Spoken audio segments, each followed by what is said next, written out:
acca mu ngi noonu bàkk bi jibatina seen doom teewatina mu di Bifa l'animateur de la nouvelle génération seen émission bu mag bile ñu daal di koy dippee Buzz xam nga ne ay ndaanaan rek lañu ciy dalal tey ñu dalal koo xamante ne franchement c'est un kenn dootu ko contesté c'est l'enfant chéri de la Médina un jeune toujours jovial il a su que tout le temps moo koy wax que les soucis urbaines ne sont plus seulement la vitrine des revendications sociales ni modèle d'expression jeune waaye solution la war a doon tey moom la ñu seet yi nga xamante ne moom it moo di ndaanaan jamono gi il est toujours au-dessus de la toile kooku mooy kan le Neymar mooy kan l'enfant chéri de la Médina El Hadj Keita mon ami de valeur. sama waa ji Bifa. salaamaaleykum Bifa mon frère maa ngi lay nuyu. di la dalal jàmm fii ci Médina di kontaan ci waa RDV si seen teewaay seen déplacement ngeen ñëw seet si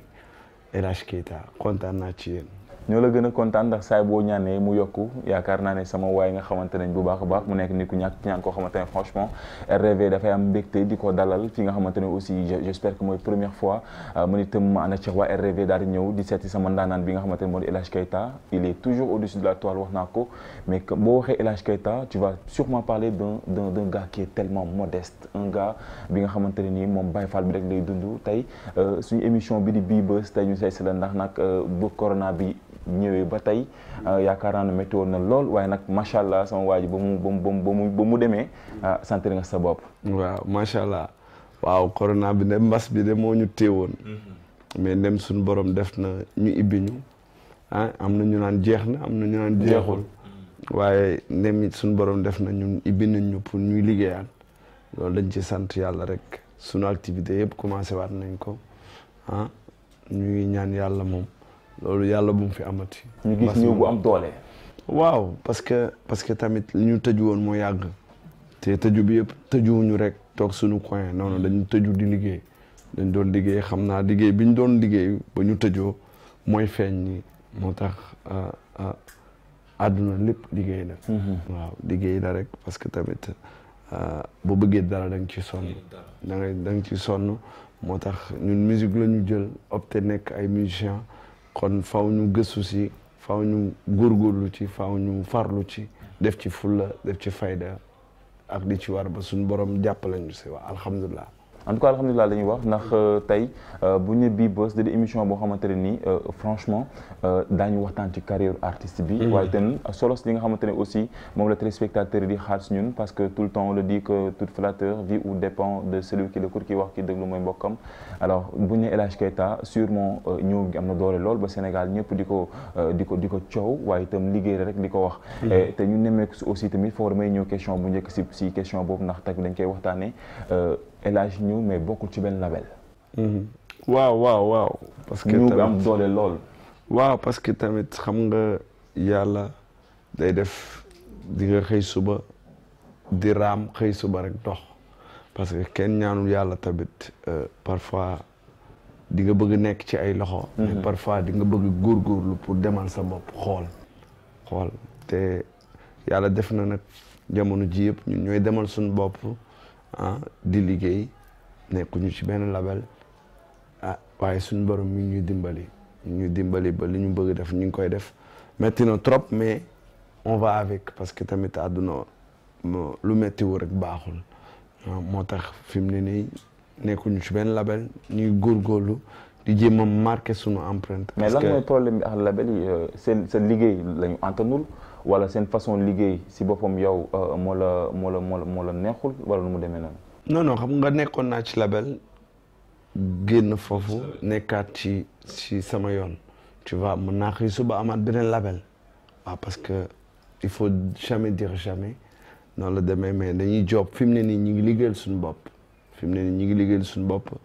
label yi baax na label baax na mais parfois dafay laaj nga génn dox yow kese.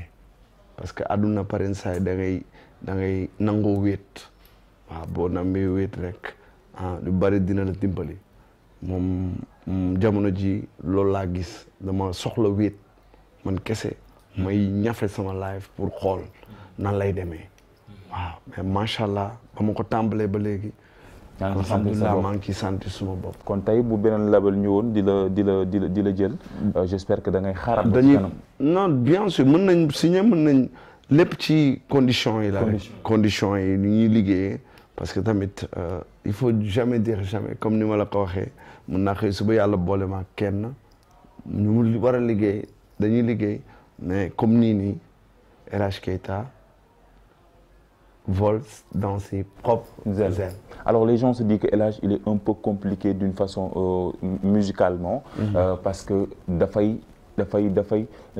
andi argument moom ci mbiram loi am da koy imposer si ay wayam ba saa su nekk itam bu génnee mooy waral muy def succès et je me dis que bu tax bu ñu dégg El Hadj Keita nekkul ci label dafa mel ni sa façon liggéey la nit ñi antanul wala dafa am sa propre style boo xamante si ngay liggéey wala sentiroo sa bopp si label yi ndax nemeeku nañ sorties yi nga xamante ne def nga ko jamono yu ñu toll nii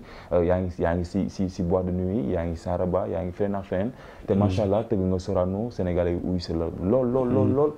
est-ce que bu doon label li nga ci sentir sa bopp noonu. non bien sûr parce que comme li ma doon wax sànq rek affaire yi parfois da ngay jéem waaw àdduna da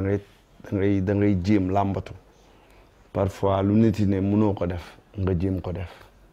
parfois nag ndimbalu suñu borom day ñëw ndax yàlla ku mu teg loxo nga dem. waaw parfois nag dañuy xam ne lii suñu mbirum suñu borom la moo ñu teg loxo rek waaye du suñu jàmbaarte wala du suñu mën waaw El Hadj nag du question de label yi kii wuñu non c'est juste que parfois da ngay soxla demal sa bopp. waxoon nga ma ko nee nga ma defoon nañu émission nga wax ma lu mel te saa su nekk loolu yi nemee ko ci El Hadj Keita waaye itam ñu ñëw ci borom diyaay bi l'inspiration wax nga ko si tëkkunte la jóge mais tëkkunte bu positif mu dem ba anti ampleur tey Sénégal ñëpp bëgg ko tey nombre de vues kenn mëntu ko compter ndax chaque jour mu ngi gën di yokku alors succès boobu si son bi waaw moom laa la ñun moom succès man xooluma saa ay succès man naturellement laa koy dundee quoi feeling ma Baye Fall ma taalibe ma waaw man moom artiste mbedd mi laa parce que si mbedd mi damay inspiré man moom waaw làqatuwuma daal déedéet ay artiste da ngay làqatoog yooyu noonu man dunduma loolu boo ñëwee sax ci café gi nga may fekk ma toog ak sama gars yi mafia bi fii laa juddoo fii laa yaroo fii laa màggee fii lañ ma ngéntee mënuma jaay sama waa gox dara lu leen saf fii gis nga fii ni rue 23 bi fii laa juddoo gis nga rue 25 bii ni mooy sama kër famille yaay damay jàdd dugg sama kër famille man neexee damay jàdd rek añ foofu ñëwaat toog fii te bu ma neexoon ma dem Sacré-Cœur wala ma dem Almadies wala ma dem dëkk fu ma neex wuti appartement fu ma neex mais sama gox sama base Médina du ma leen bàyyi ndax ñoom laa am ñoo ma dooleel ñoo tax ñu xam El Hadj Keita waa Médina ñoo ma dooleel ñoo ma yëkkati kon ku la yëkkati bul ko fit bàyyi dem de bu may dem di perte li may amoon fii moo ma saf